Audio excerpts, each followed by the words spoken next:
grand dialogue. Sigi Kafoba.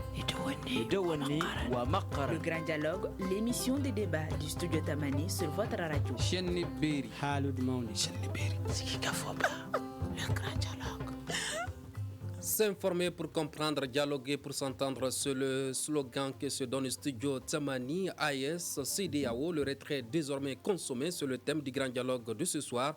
La communauté économique des États de l'Afrique de l'Ouest, CEDEAO, a confirmé le 29 janvier dernier le retrait définitif des pays de la Confédération des États du Sahel, AES, de son organisation. Cependant, la CEDEAO affirme maintenir ses portes ouvertes au dialogue. Elle reconnaît toutefois, jusqu'à nouvel ordre, les passeports et cartes d'identité nationaux portant le logo de la CEDEAO détenus par les citoyens du Burkina Faso, du Mali et du Niger. Les ministres des Affaires étrangères de l'AES, quant à eux, affirment que des dispositions ont été prises dans le cadre de l'ouverture du dialogue entre la Confédération et la CEDEAO. Quelle analyse de ces différentes déclarations? Ce retrait aura-t-il des conséquences économiques sur la libre circulation des personnes et les échanges commerciaux? On en saura davantage dans ce grand dialogue avec nos invités. Madame Samake Fatoumata Traoré, experte en gouvernance politique, professeur Souleymane Diarra, enseignant-chercheur à la faculté de sciences juridiques et politiques de Bamako, et professeur Abdul Karim Diamoutene, enseignant-chercheur à la faculté de sciences économiques et de gestion de Bamako. À la présentation, je suis Mirana Kilomaïga, invité auditeurs, téléspectateurs, bonsoir et bienvenue. Le grand dialogue. Madame Samaki, le divorce est désormais consommé entre la CEDEAO et l'AES, un retrait qui avait secoué les deux protagonistes. Cette rupture a-t-elle été facile selon vous? Bonsoir tout le monde. Je pense que la rupture n'a pas été facile parce qu'on l'a vu quand l'AES a décidé de se retirer. On avait donné 6 mois supplémentaires, c'est-à-dire la CEDEAO avait décidé d'accorder 6 mois supplémentaires pour le temps que les ajustements se fassent et qu'on puisse prendre une décision. Mais on a vu que l'AES a décidé définitivement de sortir de la CEDEAO à compter du 28 janvier 2025. Donc, ça veut dire que complètement, il y a une rupture qui a été consommée. Mais moi, je ne veux pas qu'on voit ça comme une rupture parce qu'il ne faut pas qu'on aille à une juxtaposition entre la CEDEAO et puis l'AES. Il n'est pas interdit, par exemple, que quand nous sommes membres d'une communauté quelconque, qu'on ne puisse pas créer une autre entité pour pouvoir défendre nos intérêts. En plus, on sait très bien comment l'AES a été créée. L'AES a été créée, c'était une riposte en quelque sorte contre la tentative d'intervention militaire au Niger suite au coup d'État du 26 juillet 2023. Donc je pense que cette rupture-là, il fallait s'attendre à ce qu'elle soit consommée. Maintenant, c'est la façon de gérer cette rupture qui va faire toute la différence. Le ministre des Affaires étrangères du Mali, Abdoulaye Diop, a annoncé à la télévision nationale que la CEDEAO n'avait pas pris au sérieux leur retrait. Est-ce le cas? Mais je pense que c'est le cas parce que justement, quand on dit on vous accorde encore 6 mois, alors que depuis l'année dernière, je pense que l'AES a été très clair en disant que c'est avec effet immédiat. Quand on dit que c'est avec effet immédiat, on n'allait même pas attendre une année. Mais après, on s'est rendu compte que dans les textes, il faut attendre une année pour pouvoir sortir définitivement. Et je pense que c'est ce que les pays de l'AES ont fait, justement, pour attendre les délais statutaires afin de se retirer définitivement de la CEDEAO. D'accord. Professeur Diamoutene, comment appréciez-vous cette sortie définitive de l'AES de la CEDEAO? Bon, merci et bonsoir chers téléspectateurs. Au fait, apprécier, je prends acte après que les autorités aient décidé. Je crois que c'est comme tout processus. Tous les processus sont dynamiques au fait. Vous comprenez, quand vous prenez un peu même les différentes formes d'intégration, que ce soit en Afrique, à travers le monde, l'idée naît des différentes crises, des chocs. Quand vous prenez l'Union européenne, c'est après la Deuxième Guerre mondiale. Vous voyez les États-Unis, une fédération, il y a la guerre de sécession, beaucoup de choses. Vous voyez le Nigeria. Et donc aussi, les chocs sahéliens que nous avons connus, sur les crises d'insécurité et les problèmes de gouvernance entre les différents acteurs, les difficultés de coordonner, c'est ce qui a permis qu'on aille à ce niveau. Maintenant, entre la sortie Parce que quand vous regardez réellement, nous sommes sortis, mais nous ne sommes pas sortis. Il y a seulement un pan que nous avons, dont nous sommes appropriés. C'est beaucoup plus la dimension politique. Parce qu'aujourd'hui, la CEDEAO, déjà, on est arrivé à un certain niveau. On est arrivé à un certain niveau d'intégration. On est jusqu'au niveau de l'union économique. N'est-ce pas? Et donc, vous voyez, il y avait des politiques communes, beaucoup de choses ensemble qu'on faisait. Vous comprenez? Maintenant, l'AES, si elle doit se créer, l'AES se crée sur les acquis de ça. Parce que je prends un exemple comme ça, vous voyez déjà que la libre circulation des personnes entre le Mali, le Niger, le Burkina est systématique. Mais nous, c'était les préalables, les acquis dans le cadre du terrain CEDEAO. Ce ne serait pas facile, peut-être qu'il y aurait eu d'autres réunions, etc., pour essayer de faciliter un certain nombre de choses. Donc, déjà, il y a des acquis que nous avons obtenus dans le cadre, n'est-ce pas, de ça. Maintenant, la difficulté, c'était au niveau de la décision politique. Parce qu'au fait, quand on regarde un peu en matière de processus d'intégration habituel que nous connaissons, il y a différents niveaux, jusqu'à presque 5 niveaux. Le 5e niveau, c'est le niveau politique, où des entités peuvent essayer de se séparer d'une portion de leur pouvoir et confier à une autorité supra. Parce que l'autorité supra voudrait dire que prendre en compte les priorités, les besoins de l'ensemble de la communauté. Vous voyez? Donc, il surpasse les entités, les pays individuellement. Et c'est à ce niveau qu'il y a des problèmes, parce que lorsqu'il y a eu l'attaque au niveau du Mali, n'est-ce pas, depuis Aguelork, etc. Et donc, lorsqu'il a s'agit de mobiliser les troupes, ou bien lorsqu'il a essayé de prendre des décisions, même quand il concerne les élections, etc., ça, c'est souvent chaque pays, n'est-ce pas, se cachait derrière des ambitions pour dire nous sommes souverains, etc. Donc, c'est cette politique-là. Maintenant, vous imaginez, vous voyez que dans le cas de l'AES, certains de propositions ont été diligentées quand on dit comme ça, création d'une banque d'investissement. Vous voyez, systématiquement, quand entre le Mali et le Niger, avec la crise, à la faveur de cette crise-là, systématiquement, le pétrole qui est issu du Niger, vous voyez, systématiquement est vendu au Mali et également au Burkina. Donc, tu vois que ça a facilité un certain nombre de prises de décisions. Sinon, pour le moment, il n'y a pas une grande différence. Et pour preuve, quand nos autorités sont sorties, elles ont dit quoi? Qu'elles accordent la libre circulation, n'est-ce pas, bien des personnes aux membres de la CEDEAO. Je crois que jusqu'à la date issue, qui est la période de 6 mois qui a été accordée, également, la CEDEAO aussi concerne les mêmes prérogatives. Mais l'avantage systématique pour le moment, c'est au niveau politique. C'est que nos autorités peuvent désormais se retirer, n'est-ce pas, prendre des décisions pour l'intérêt politique, économique et social de leur environnement. Vous l'avez dit, hein, nous sommes sortis, nous ne sommes pas sortis. Le Mali n'est plus membre de la CEDEAO et ses pays voisins également qui sont le Niger et le Burkina Faso depuis le 29 janvier dernier. Cette rupture aura-t-elle des risques sur la libre circulation des personnes et des biens dans l'avenir? Moi, je ne crois pas trop qu'il puisse avoir assez de contraintes à ce niveau. Parce que quand vous voyez, les pays sont naturellement intégrés. Les économies sont systématiquement intégrées. Quand vous prenez le Mali comme ça, au niveau des échanges, dans l'espace, le premier partenaire commercial du Mali, c'est la Côte d'Ivoire. C'est le Sénégal aussi. Vous connaissez les deux principaux partenaires commerciaux du Mali, c'est le Sénégal et la Côte d'Ivoire. Donc, c'est cette manière intégrée. Par contre, si je me souviens très bien, je crois qu'il y a un ministre de la Côte d'Ivoire qui a fait une déclaration, si je m'abuse, il n'y a pas très longtemps, que le Mali serait, je crois, dans la suite, c'est le premier partenaire au monde, je crois, c'est le troisième partenaire commercial, avec, je crois, une estimation d'environ 900 milliards, quelque chose comme ça, par an. Ça voudrait dire quoi? Que les entreprises ivoiriennes vivent aux dépens des consommateurs maliens, du marché malien. Tout comme les consommateurs maliens vivent aux dépens des entreprises qui sont installées en Côte d'Ivoire. Donc, du coup, il est difficile que même si on veut s'en prendre, on veut être un peu plus dur, il est difficile parce qu'au fait, toutes les décisions se prennent dans l'intérêt de quoi? Parce que la politique économique, elle est conçue pour le bien-être des populations. Donc, pour moi, c'est difficile. C'est difficile. Mais comme je l'ai dit, et dans cette affaire, c'est l'AIS qui profite beaucoup plus, surtout au niveau politique. J'allais poser la question à professeur Diarra. La CEDEAO perd-elle dans cette situation? Je vous remercie. Je remercie l'ensemble de ceux ou celles qui nous regardent. C'est un plaisir d'être sur votre plateau. Alors, grosso modo, on va dire quoi? Moi, j'aime bien les métaphores, quoi. Et les juristes aiment bien. C'est un couple. Le couple CEDEAO-AES. Et comme tout couple, il peut y avoir des difficultés dans la vie du couple. Et si on n'arrive pas à gérer les difficultés, on va faire ce qu'on appelle la séparation. À un moment, la séparation d'accord, ou carrément aller vers un divorce.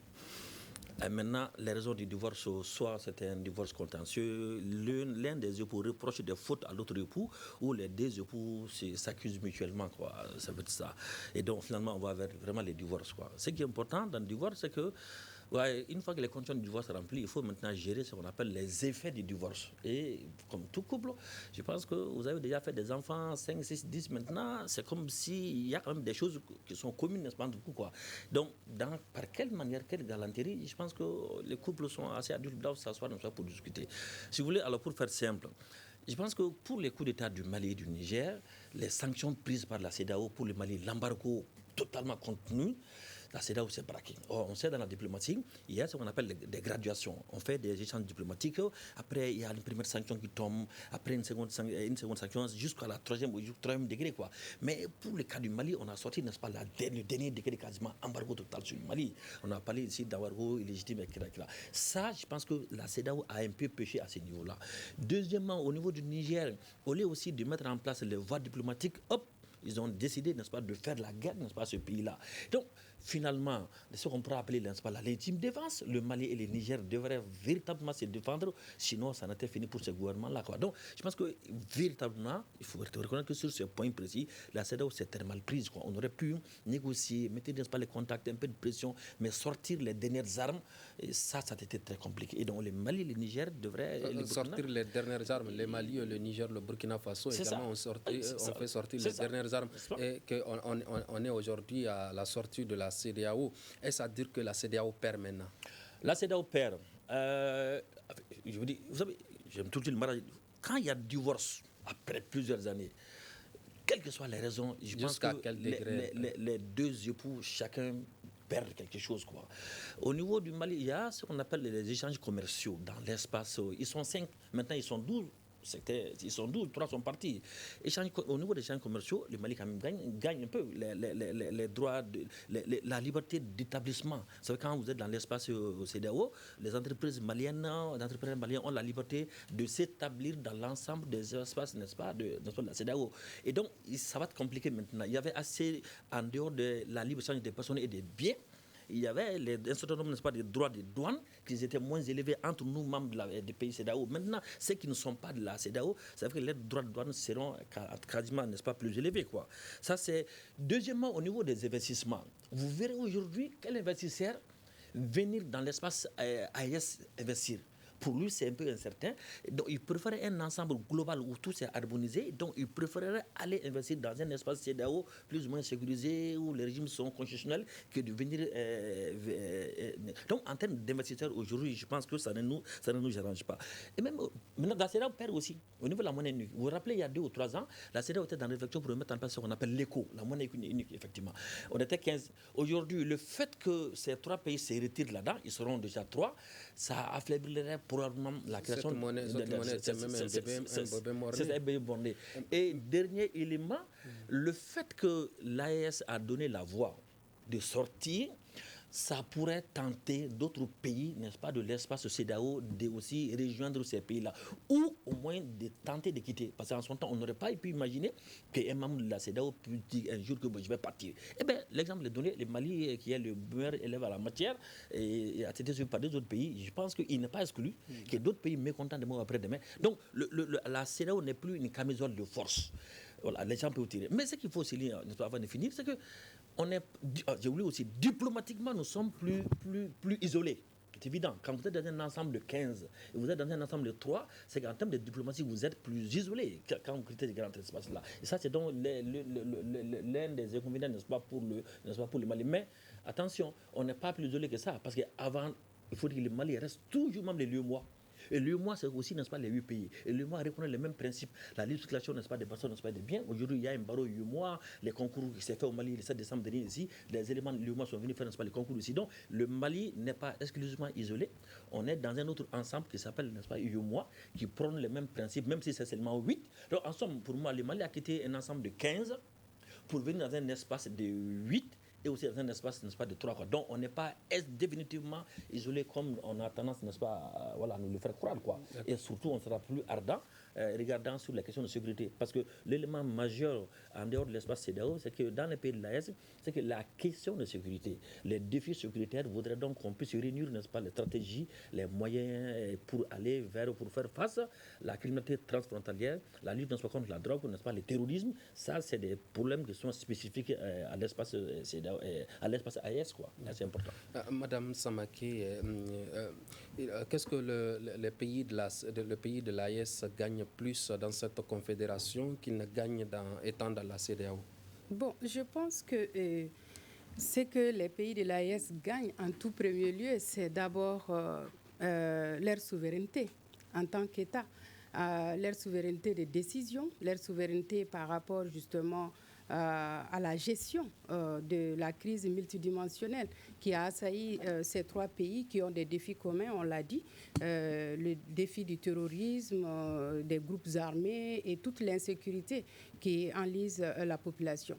Donc je pense que les pays de l'AES ont aussi à gagner du point de vue, on va dire, diplomatique, parce que désormais, ce n'est plus un pays qui fait face à d'autres entités. C'est 3 pays ensemble qui décident d'harmoniser leurs relations diplomatiques et faire, en tout cas, front avec d'autres pays. Je pense que cela a beaucoup joué quand on a parlé de l'intervention militaire au Niger. Quand les 3 pays ont décidé d'aider le Niger, ça a fait qu'il y a eu un recul. Ça n'allait pas être le cas si c'était le Niger seul qui avait dit que non, je vais intervenir. Ce que l'AES gagne également, c'est le fait que, par exemple, aujourd'hui, on a pu enclencher une nouvelle dynamique pour ces pays-là, une nouvelle dynamique de développement qui va dans le sens de la satisfaction des intérêts ou des besoins exprimés par les populations elles-mêmes. Parce qu'on a constaté que depuis un certain temps, la CEDEAO, qui devrait être la CEDEAO des peuples, ne l'est plus. On disait même que c'était devenu la CEDEAO des États, alors que ça ne devrait pas l'être.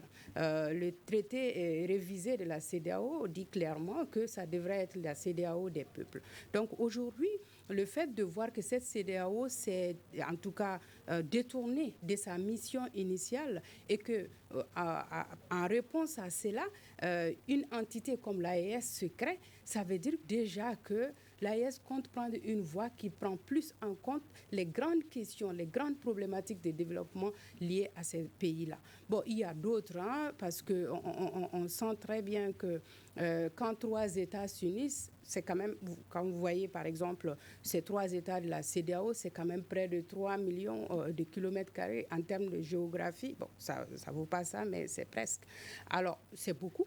On a à peu près 70 millions de population dans ces 3 zones-là. Donc, c'est quand même un atout parce que c'est composé en majorité de jeunes, donc, qui constituent en quelque sorte l'avenir des pays. Donc, je pense que la plus grande problématique à laquelle l'AES est confrontée aujourd'hui, c'est comment gérer tout ce potentiel qui lui est propre, parce que justement, le fait de pouvoir avoir ses propres ressources, les gérer et décider du sort de ces ressources, de ces populations, de sa politique extérieure, de ses armées et tout, ça fait que l'AES se conforte dans cette idée qui consiste à créer justement une confédération à partir de juillet 2024. Professeur Diamoutene a amorcé la création de la banque d'investissement de l'AES. Avec cette rupture, la CEDEAO également a une banque d'investissement et de développement. Est-ce à dire qu'avec cette rupture, cette banque va s'arrêter immédiatement dans ces 3 pays-là? Moi, je pense que c'est une marche inéluctable pour l'AES de créer sa propre monnaie, d'avoir sa propre banque. Parce que, justement, quand on regarde la façon dont ces pays-là ont quitté la CEDEAO, c'est vrai, on est dans l'UEMOA, mais moi, je pense l'ambition est beaucoup plus grande par rapport à l'AES. Il s'agit justement d'avoir une politique graduelle qui va dans le sens d'une autonomisation sur le long terme, à moyen et long terme. Et dans ça, justement, il y a la création de la banque d'investissement. Cette banque d'investissement, il faut s'interroger pour les raisons pour lesquelles on a pensé à cette banque d'investissement.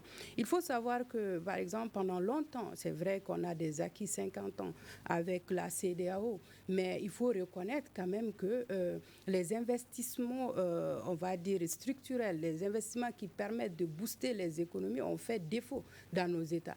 La preuve en est que nous sommes dans des États en pleine déliquescence économique. La CEDEAO investit au moins 500 millions de dollars. Ce n'est pas le montant qui compte. Je pense que ce qui compte, c'est comment sont gérés ces milliards-là et qui donne ces milliards, quel intérêt se trouve, quelles sont les conditionnalités qui sont autour de ces milliards-là. Je pense que c'est ça le gros problème. Parce qu'aujourd'hui, qu'est-ce qu'on voit? Il y a carrément un divorce qui a été consommé entre la CEDEAO. C'est comme s'il y avait deux entités qui se regardaient en chien de faïence. Alors qu'en réalité, ça ne devrait pas l'être parce que le fait qu'une entité de quelques pays décide de prendre son autonomie ne veut pas dire que ces pays-là sont antagonistes à l'autre. Il s'agit juste de répondre à ses propres aspirations.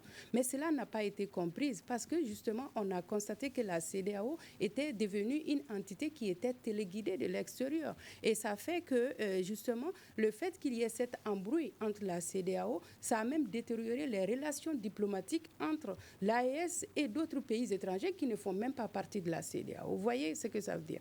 Alors, du point de vue même des relations diplomatiques entre les pays, on le sait très bien, les choses pouvaient se gérer autrement si effectivement les deux parties avaient pris le temps de baliser le terrain en termes de rupture qui devrait se faire de façon beaucoup plus conviviale. Mais malheureusement, on n'a pas pu être témoin de cela. Il y a eu cette rupture brutale et le fait aussi qu'on voit qu'au niveau de l'AES, il y a beaucoup de pression qui se passe actuellement avec la montée en puissance du terrorisme qu'on a tant défendu. Tout ça pour montrer que l'AES n'est pas une force viable. Et c'est malheureux. Professeur Diamoutene, quel sort sera donc réservé pour les nombreuses petites et moyennes entreprises qui bénéficient du financement de la Banque d'investissement et de développement de la CEDEAO? Ok, merci. À ce niveau, permettez-moi d'abord, il y a certains éléments qui ont été évoqués par mes co-débatteurs. Nous avons parlé de la graduation et des sanctions qui auraient dû être, n'est-ce pas, la panacée dans cette affaire-là. Mais vous savez, la réalité finit toujours par rattraper. Vous avez vu, ce sont des stratégies de communication, d'intimidation pour voir jusqu'à quel niveau, quel est votre dernier retranchement.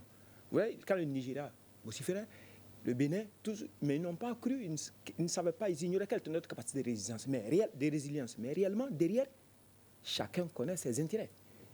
Donc, je veux dire simplement, ne confondons pas ces éléments de stratégie, souvent qui peuvent rentrer comme dans les éléments de langage de dissuasion pour intimider, pour voir si vous tenez à votre position. Mais quand vous regardez l'interrelation entre l'imbrication des différentes économies et la réaction des différentes... Allez-y, récemment, le Ghana a désigné, n'est-ce pas, un ambassadeur auprès de l'AIS. Parce que le Ghana sait que ses intérêts, c'est l'AIS. Parce que quand vous prenez sur le plan économique, vous allez voir le Ghana et la Côte d'Ivoire presque les mêmes ports, les mêmes entreprises, secteurs manufacturiers ou d'autres choses. Donc, du coup, le marché de consommation principal des entreprises qui sont installées dans les autres pays, n'est-ce pas, côtiers là, c'est les pays des Netherlands ici. Donc, dire que nous sommes à l'école. Vous savez, moi, c'est ce qui me plaît dans cette crise-là. Nous sommes à l'école. Même nous qui sommes les enseignants, nous sommes à l'école. Parce qu'au fait, qu'est-ce que nous enseignons? Nous enseignons des expériences vécues ailleurs. Quand vous prenez le Conseil de sécurité aujourd'hui, c'est à l'issue d'une crise internationale qui est survenue que le monde a décidé de changer les règles. Vous comprenez? Et donc, la CEDEAO ici était arrivée à un moment donné des blocages où elle n'arrivait plus à résoudre. Maintenant, le fait que l'AIS ait adopté un comportement pareil, ça pourrait même donner des idées, même à la CEDEAO, pour se réformer et n'exclut même pas l'éventualité que l'AIS et la CEDEAO se retrouvent. Parce qu'aujourd'hui, si la CEDEAO se réforme et qu'elle prend en compte les préoccupations de l'AIS, n'est-ce pas? Il n'y a pas c'est pas inévitable. Donc, du coup, nous sommes tous à l'école. Et le monde entier est en train de regarder ce qui se passe au niveau de la sous-région. Parce que c'est presque un premier cas d'école. Parce que par rapport aux différents cas que nous connaissons en matière d'intégration, etc., c'est l'un des rares cas. surtout en Afrique ici. Donc on va voir, parce que le Mali va défendre ses intérêts. Parce que vous avez fait allusion tout à l'heure au droit de douane. Mais l'imposition des droits de douane, quand vous imposez, vous voyez tout de suite, Donald Trump est venu l'imposer quand les autres pays ont tenté, il a laissé tomber. Au fait, quand vous imposez des droits de douane et au niveau du cordon douanier, ça impacte le prix à l'intérieur de votre pays. Maintenant, vous devez tenir compte d'un ensemble de facteurs. Vous avez parlé des éléments d'investisseurs. Les investisseurs tiennent compte de beaucoup de facteurs avant de venir. D'abord, je vous dis une chose. Vous avez dit que les investisseurs auraient préféré peut-être les autres pays. Mais je vous dis, quand vous regardez aujourd'hui, le marché ivoirien est saturé en termes d'entreprises. Parce que vous allez trouver dans presque tous les secteurs, vous allez trouver, il y a des grandes industries qui sont là-bas. Donc, il y a une concurrence qui est déjà élevée là-bas. Mais par contre, ici, le marché de l'espace AIS, ici, le Niger, le Burkina et le Mali, le marché est presque vierge. Donc, pour une entreprise avec 70 millions, n'est-ce pas, de marché presque sûr, je préfère venir ici. Mais il y a d'autres éléments. Donc, il va y avoir une concurrence de taille entre la CEDEAO et l'AES. Non, pas forcément. Je disais tout de suite, parce qu'il y a d'autres éléments, d'autres facteurs qu'il faut analyser. Exemple, l'énergie. Même si le marché potentiel ici, il existe, mais si le coût des facteurs de production, les coûts sont très élevés, il est difficile. L'entrepreneur prend en compte un certain nombre. Vous avez parlé du cas de banque d'investissement en question. Au fait, ce qui est fondamental, c'est que tout est politique, au fait. Parce que même ces banques-là, si elles avaient été conçues initialement pour le financement de l'ensemble de la CEDEAO, dès lors qu'on se retire, donc maintenant c'est l'enveloppe. Comment je dirais, c'est la cible, n'est-ce pas, de ces différentes banques qui va diminuer maintenant, qui va se circonscrire au niveau des pays restants. Maintenant, la banque qui a été érigée maintenant, qui est en train d'être mise en place dans notre espace, aura désormais pour vocation de financer nécessairement nos investissements. Parce que ce qui est fondamental, l'avantage de l'AES, c'est quoi? C'est que les pays ont presque les mêmes similitudes sur le plan structurel, économique. Donc, ça facilite la prise de décision. Parce qu'aujourd'hui, en matière d'investissement, infrastructure, beaucoup de choses, on a les mêmes priorités. Donc, il est difficile, il est facile aujourd'hui de prendre des décisions sur certains investissements d'envergure entre pays, interpays. Aujourd'hui, sur les pays, donc du coup, là, ça facilite les prises de décision. C'est pourquoi j'ai dit, l'élément fondamental, c'est la prise de décision. Peut-être que pourquoi pas, demain, une CEDEAO réformée, où la CEDEAO accepte l'AES en son sein comme une entité à part et qu'elle réduise certaines de ses missions. Je prends un exemple simple. Peut-être le cas, la démocratie, etc., ou bien d'autres éléments. C'est la CEDEAO. Bon, désormais, vu que le fait que nous étions donné cette mission comme peut-être l'instauration de ça, vu que ça a amené la crise, donc désormais, on peut vous accepter en tant que structure autonome à l'intérieur, n'est-ce pas? On partage les mêmes choses. Mais est-ce que cela est possible? Non, mais bien vrai qu'il y a des négociations qui sont en cours. Ces négociations pourraient être basées sur quoi? Sur ça ou sur la libre circulation? Parce qu'au fait, mais quand vous venez à la tête d'un pays, votre objectif, c'est le développement socio-économique de votre pays.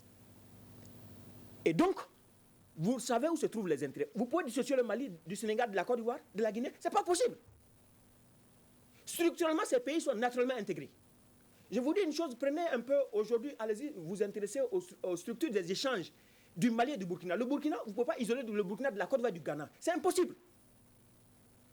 Et avec le Bénin aussi. Le Niger, le Nigeria et le Bénin. C'est comme le Bénin ne peut pas vivre aux dépendants. Donc, du coup, étant donné tout ça, vous avez vu, quand les Yahi Boni, veuillez m'excuser les présidents, certains présidents, qui parlaient à haute voix avant.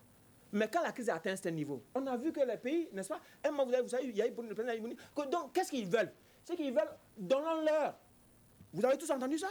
C'est-à-dire, au-delà des éléments de stratégie de communication, ne perdons pas de vue l'intérêt de la politique, c'est le développement socio-économique du pays. Et donc, la CEDEAO ne peut pas prendre des mesures drastiques contre l'AES, tout comme l'AES ne peut pas. Moi, je tabule même beaucoup plus sur les acquis, la conservation des acquis déjà acquis dans le cadre de la CEDEAO. Par exemple, la libre circulation des personnels des biens, ils vont trouver un consensus.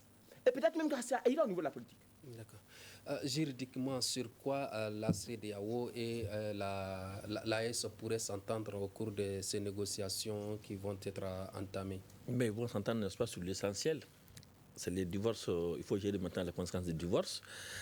Il y a ce qu'on appelle le divorce à l'amiable, heureusement que le Mali est reconnaissance en 2011. Il y a aussi le don du divorce contentieux. Je pense que le mieux, c'était d'aller, n'est-ce pas, vers un divorce à l'amiable, quoi. Et moi, j'aime tout le temps donner l'exemple, n'est-ce pas, du Brexit, quoi. C'est-à-dire que quitter une organisation, ce n'est pas la fin du monde. On fait comme si l'échelle va tomber sur la tête des Maliens de l'espace CEDEAO. On a vu le Brexit ici, comment on appelle ça? Même dans l'Union européenne, l'Angleterre, avec sa propre monnaie. On est d'accord. Il y a l'euro dans... Voyez-vous, les gens peuvent avoir leur spécificité là-dedans. C'est pour ça qu'il y a un débat. Certains estiment ici à Bamako, au Mali, qu'on aurait pu rester dans la CEDEAO les forcer pour qu'on puisse aller vers une restructuration de la CEDEAO, où on aurait pu rester, n'est-ce pas, dans la CEDEAO tout en créant l'AES. Le fait de créer l'AES n'est pas une condition de sortie, n'est-ce pas, de la CEDEAO. Bon, à ce niveau, beaucoup de choses, n'est-ce pas, sont dites, que fondamentalement, avec la sanction contre le Mali, avec la menace de guerre contre le Niger, bon, écoutez, et puis ne sachant pas quelle date aussi, ça aussi, on peut reposer ça, n'est-ce pas, à ceux qui nous gouvernent, ne sachant pas quelle date on va faire les élections, est-ce que c'est un pilotage à vue? Alors, la peur de ne pas être sanctionné, donc ils ont décidé, bon, écoute, on quitte définitivement, n'est-ce pas, la CEDEAO. Et donc, est-ce que c'est fondamentalement une volonté de mieux faire tout ça? Il y a des questions qui se posent, n'est-ce pas, à ce niveau-là. Mais moi, je me dis, dans l'Union européenne, il y a un pays, c'est très récent, l'Angleterre a quitté effectivement, n'est-ce pas, le Brexit. Et ils se sont mis dans un processus de négociation. Dans le cadre, n'est-ce pas, le Erasmus sur les étudiants, n'est-ce pas, européens qui venaient, n'est-ce pas, il y a des échanges, n'est-ce pas, d'étudiants. Comment est-ce qu'on pourra trouver, n'est-ce pas, il y avait des échanges, n'est-ce pas, de professeurs, mais je crois que de façon raisonnée et dans un esprit de compromis, dans un esprit de coopération, eh bien, l'Union européenne et le gouvernement, n'est-ce pas, anglais se sont mis, n'est-ce pas, à discuter. Le processus a pris, c'est même pas encore fini, a pris, n'est-ce pas, plus de 2 ans. Je pense que, comme on nous donne encore, n'est-ce pas, jusqu'au mois de juillet prochain, je pense qu'on pourra mettre ce temps à profit, parce que quand on reste quand même 50 ans dans une structure, jeter tous les acquis, je pense que ceci aussi n'est pas intéressant, quoi, à mon humble avis, quoi. Sur la question des visas. On sait que le Mali, le Burkina et le Niger ont déjà donné leur position, que les ressortissants de la CEDEAO n'auront pas besoin de visa pour rentrer dans l'espace AES.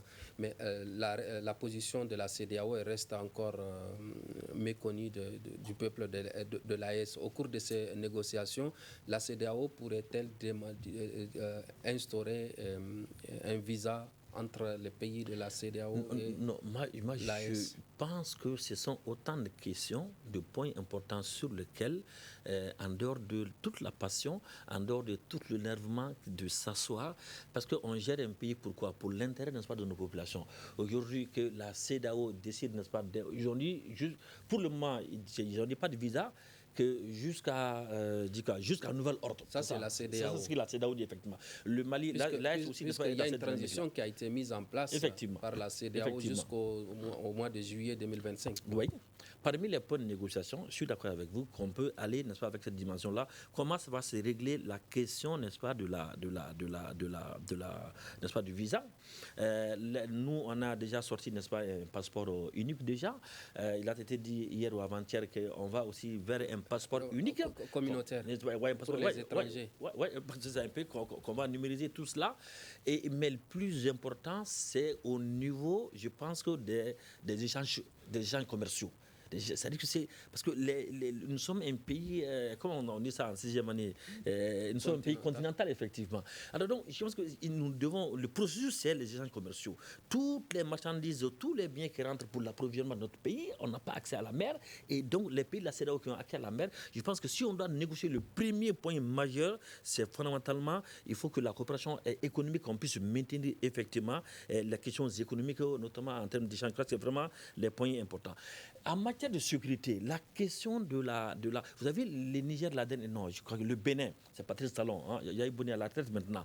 Et quand on a attaqué ce pays-là, quand ils ont reproché que mais s'il y avait les soldats du Niger, il n'y aurait pas cette attaque-là. Donc, indépendamment aussi, n'est-ce pas, de nos divisions, attention, il y a un mal commun, ça s'appelle, n'est-ce pas, le terrorisme. Dans quelle dimension on peut se rassembler, n'est-ce pas, nos forces où les Mali et les Niger ont les choix, on peut aller sur ce qu'on appelle les B2B. Donc, nous sommes sortis de la CEDEAO, on peut aller sur ce qu'on appelle, n'est-ce pas, des accords bilatéraux. Le Mali n'est pas dans un espace commun, mais le Mali, avec une diplomatie, ou bien l'AES, dans une diplomatie commune, peut tenter, en fonction des 15 autres pays, d'aller vers ce qu'on appelle, n'est-ce pas, un accord bilatéral. Au lieu d'avoir finalement un accord avec tout l'espace de CEDEAO, les 15 restants, il n'est pas exclu qu'on puisse aller, n'est-ce pas, à des accords vraiment bilatéraux. Ceci est une possibilité. Et je pense qu'il faut insister là-dessus. Donc, la question de la sécurité, c'est vraiment important. On a les mal communs, le terrorisme, la criminalité, n'est-ce pas, transfrontalière. Donc, il faut vraiment se mettre d'accord, pas sur. Mais en tous les cas, quels que soient les sujets abordés, je pense qu'il faut peut-être dépassionner avec le recul et discuter dans un esprit ouvert, ça aussi, pour nos autorités, c'est de ne pas être braqué, et d'avoir un esprit de compromis et de coopération. Et faire en sorte que c'est tout ce qu'on a reproché à la CEDEAO. La CEDEAO, j'aime bien parce que c'est mon aîné, n'est-ce pas, de moi. Moi, je suis de juin 75. La CEDEAO est de mai 75, 50 ans maintenant, pratiquement. Et donc, là, ce n'était pas la CEDEAO des peuples. On a dit une association, un grain des chefs d'État, c'est ce qu'on a dit effectivement. Donc, faire en sorte que l'AES aussi, en dehors des discours fleuves maintenant, faire en sorte que quelqu'un m'a dit qu'aujourd'hui, pour aller au Niger, pour aller au Burkina, je pense que la tracasserie n'a pas cessé. La tracasserie n'a pas cessé. De discours fleuves, en dehors des discours politiques, quels sont réellement les actes mis en place par la Confédération de l'AES depuis l'annonce? On entend que des discours politiques. Concrètement, qu'est-ce qui a été mis en place pour envier une AES? Bon, je pense que ce qui a été mis en place est largement diffusé à travers les médias, parce que justement, toutes les actions entamées par ces trois pays-là sont médiatisées, et on essaye vraiment de montrer que l'AES peut devenir vraiment une solution au problème du Sahel. Moi, je dirais même que la libération des pays du Sahel du terrorisme peut partir de l'AES, si on s'y prend bien. Parce que je pense que la première des choses qu'il faut faire, en tout cas au niveau de l'AES, c'est de normaliser les relations diplomatiques avec les 11 pays limitrophes de l'AES. Ça, c'est primordial. D'abord, ça va permettre de trouver une solution à la porosité des frontières, parce que cette porosité va permettre d'alimenter le terrorisme, on le sait très bien. Ça va permettre à ce que des échanges de renseignements puissent se faire correctement. Ça va faciliter les échanges commerciaux entre ces pays-là, parce que nous, on est enclavés. Donc, ça va permettre une bonne gestion des relations commerciales entre ces pays-là. Et en même temps, je pense que ce qu'on doit aussi mettre en avant par rapport à l'AES, c'est qu'en réalité, nous devrons faire en sorte que, par exemple, sur le plan sécuritaire, parce qu'on sait que c'est les 3D qui sont quand même prônés par l'AES. Diplomatie, développement, défense, diplomatie, développement.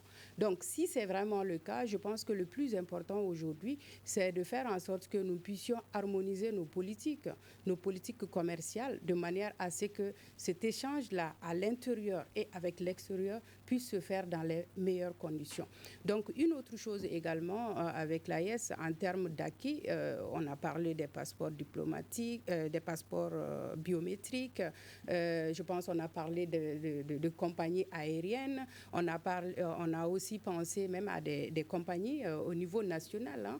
Je viens de voir des articles par rapport au Niger, et le Mali aussi en avait parlé, sauf qu'on n'a pas encore vu cette compagnie d'abord, mais je pense que tous ces pays-là sont en train de mettre en place des projets structurants qui permettront peut-être de faciliter d'abord la libre circulation des personnes et des biens, mais au-delà de ça, d'asseoir les bases d'un réel développement endogène qui permettra à ces pays de l'AES de sortir de l'ornière.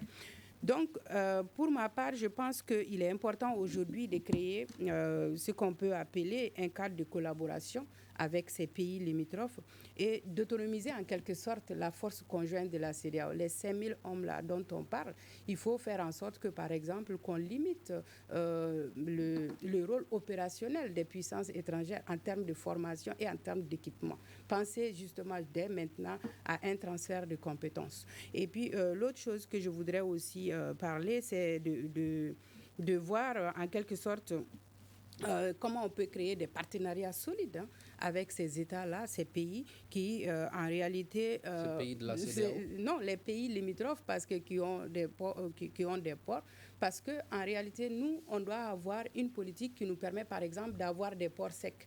Des ports secs souterrains qui permettent d'acheminer nos marchandises en toute sécurité, mais aussi de sécuriser nos biens dans ces ports-là. Parce qu'il faut savoir que la création de l'AES a été très mal perçue, mal accueillie. Et ça veut dire qu'il y a une sorte on va dire, comment on peut appeler ça même, il y a un problème de communication qui se pose entre ces États-là, parce qu'on se dit, il faut qu'on montre à ces trois États que ça ne valait pas la peine de créer l'AES. Donc, il y a une certaine rivalité qui s'est construite et cette rivalité va, on va dire, enclencher des tentatives de déstabilisation. Et c'est pour ça que j'ai parlé d'une certaine normalisation des relations diplomatiques en misant, par exemple, sur les leviers historiques et sur les leviers culturels. Parce qu'on sait que c'est les relations séculaires qui existent entre les États et on ne manquera pas de moyens de convaincre ces États-là à pouvoir négocier avec nous, à s'entendre avec nous, vu que nos populations sont fortement imbriguées et que aujourd'hui, malheureusement, ou on va dire heureusement, aucun chef d'État ne peut prendre une décision qui va à l'encontre des peuples. Je pense que ça, c'est quand même un acquis fort qu'on a pu avoir avec la création de l'AES. Professeur Diamoutene, la CEDEAO exige la négociation de façon individuelle avec chaque pays, alors que l'AES veut aller avec une seule voie. Cette démarche ne serait-elle pas un blocage dans les négociations? Non, elle ne peut pas être un blocage. Moi, c'est ce que j'ai dit. Il y a les éléments de communication, des langages, pour essayer d'intimider, pour voir jusqu'à quel niveau vous pouvez tenir. Si la CEDEAO ne veut pas qu'on négocie individuellement avec un membre de la CEDEAO, elle ne peut pas aussi imposer à l'autre partie. Elle sait bien que l'autre partie ne va pas accepter. Moi, au fait, je suis content, je me réjouis de la crise. Parce que, comme je l'ai dit, la crise est un cas d'école. C'est comme vous voyez, aucune institution au niveau international n'essaie de créer par elle-même comme ça. C'est toujours les circonstances de crise, les chocs, ce qu'on appelle les chocs. Les chocs sont positifs, même les différentes innovations. Ce sont les chocs qui sont la base des différentes innovations. Prenons aujourd'hui, il y a le Conseil de sécurité qui existe. Mais réellement, elle n'existe pas. Parce que les 5 membres permanents ne s'entendent pas. Ils sont tous d'accord qu'ils ne s'entendent pas. Mais est-ce que la CEDEAO même connaît la Confédération des États de l'AES, puisque dans tous ses communiqués, elle n'a jamais prononcé la Confédération ni l'Alliance? Non, je vous dis encore, ce sont des stratégies de communication. C'est une stratégie de communication pour essayer de nous marginaliser. Sinon, réellement, pourquoi est-ce que souvent les différentes... La CEDEAO, quand vous prenez la CEDEAO, par exemple, le Ghana n'est pas un petit pays. Vous êtes d'accord avec moi? Le Nigeria n'est pas un petit pays, tout comme la Côte d'Ivoire. Le Ghana a désigné un ambassadeur phare. Ça veut dire quoi? Non, il y a des éléments de langage qu'il faut tenir pour faire plaisir à d'autres. Les éléments, c'est eux, ils savent. Mais réellement, chaque pays connaît. Quand vous avez parlé tout à l'heure des ambassadeurs, mais les ambassadeurs sont dans les différents pays. Au fait, je vous dis encore, nous devons inscrire que les chocs qui interviennent, ces vicissitudes-là, sont aussi des éléments de stratégie pour les faire avancer. Même souvent, vous devez créer des crises entre un pays et vous pour essayer de rompre l'habitude ancienne, l'ancienne tradition qui existe là pour rétablir un nouvel équilibre. C'est comme vous allez voir actuellement, le fait que, je prends un exemple, excusez-moi, quand Trump est venu, il a dit taxation, etc. Donc, les pays qui étaient un peu dans leur coin vont dire attention, on va concéder un tout petit peu. Et donc, les différents éléments d'approche que la CEDEAO utilise, tout comme l'AES d'ailleurs, parce que les termes qu'on utilise souvent, les éléments de langage qu'on utilise, c'est pour dissuader l'autre, pour le pousser à relâcher un tout petit peu. Mais moi, je lui dis une chose, je ne vois pas une AES à part, une CEDEAO à part. Parce que structurellement, nos économies, les populations, etc., non. Mais je suis d'accord pour une refonte de l'environnement ouest africain. Prenons exemple, il a parlé de la question de la monnaie. Mais allez-y voir, pourquoi est-ce que ça bloquait? Demandez-vous l'intérêt du Nigeria, l'intérêt de la Côte d'Ivoire et l'intérêt des autres pays. C'est toujours les intérêts des nations qui font ça. Et donc, à un moment donné, il faut créer des crises pour que les petits, qui sont le Niger, le Burkina, le Mali, d'autres petits, puissent émerger. Et je crois que la crise, celle-ci, est une opportunité pour permettre à ces petits-là, derrière, d'émerger. Avec cette sortie des pays de l'AES, l'Union économique des États de l'Afrique de l'Ouest doit-elle se craindre? L'UEMOA est lié à quoi? L'UEMOA, c'est lié à la monnaie. N'est-ce pas? C'est vrai qu'il y a la libre circulation des biens, mais quand on regarde à l'origine, c'est la question monnaie. L'intégration s'est faite d'abord par le biais de la monnaie. Maintenant, si nos pays décident de se retirer, n'est-ce pas, de cette affaire de francs CFA, donc encore, c'est un autre niveau de réflexion. D'accord. Il nous reste 2 minutes, on va essayer de faire le tour. C'est un autre niveau de réflexion. D'accord. Que doivent faire ces 3 pays pour bénéficier de l'avantage réel de cette sortie? Mais ils sont là-dessus déjà. C'est une opportunité d'affirmer fondamentalement notre souveraineté. Là, c'est le plus important, que dans cet espace-là, ce n'est plus que, n'est-ce pas, comme avant, que des puissances étrangères qui instrumentalisaient, la CEDEAO a des combats légitimes, mais tout le monde sait véritablement qu'il y avait donc d'autres puissances, c'est-à-dire que le président français disait on va demander à la CEDEAO de prendre des sanctions, c'est extraordinaire, et le lendemain, la CEDEAO prend des sanctions, quoi. Je pense que c'est une nouvelle ère. C'est-à-dire que nous sommes dans certains nouveaux paradigmes en Afrique qui a soufflé. Et je pense que le Dieu a fait que le Mali soit le chemin ou l'espace CEDEAO ailleurs soit des chemins. Mais je pense que les jeunes Africains, avec tout ce qu'on voit aujourd'hui, YouTube, Facebook, les gens ont étudié, je pense que ça ne va plus se passer comme par le passé, quoi. Véritablement, nous sommes dans l'ère de la souveraineté, quoi. Fatoumata, que doivent faire ces 3 pays pour bénéficier des avantages réels de cette sortie? Je pense que la première des choses à faire, c'est de changer notre système de gouvernance. Gouvernance sur tous les plans. Gouvernance économique, gouvernance politique, gouvernance des ressources humaines. Parce que la gouvernance que nous avons héritée de la colonisation ne nous a pas permis d'avancer. Aujourd'hui, nous devrions plus que jamais chercher d'autres voies beaucoup plus pragmatiques de faire le développement. Si nous continuons avec l'ancien système, nous sommes sûrs d'avoir, parce que les mêmes causes produisent les mêmes effets. Donc nous devrions faire en sorte qu'aujourd'hui, nous puissions mettre l'accent sur la façon de gérer nos ressources, y compris les ressources potentielles dont nous disposons, dont nous nous vantons aujourd'hui. Si nous les bradons, malheureusement, nous ne pouvons pas créer, on ne peut pas avoir les moyens de nos politiques, malheureusement. Merci. On n'a pratiquement pas une seconde encore sur ce plateau. On est arrivé à terme de cette émission qui portait sur AES-CEDEAO, le retrait désormais consommé. Nous étions avec Mme Samaké Fatoumata Traoré, experte en gouvernance politique, professeur Souleymane Diarra, enseignant-chercheur à la faculté de sciences juridiques et politiques de Bamako, et professeur Abdul Karim Djamoutine, enseignant-chercheur à la faculté de sciences économiques et de gestion de Bamako. Ce débat vous a été animé par Imrana Kilomega. Merci de l'avoir suivi. À demain pour un autre débat.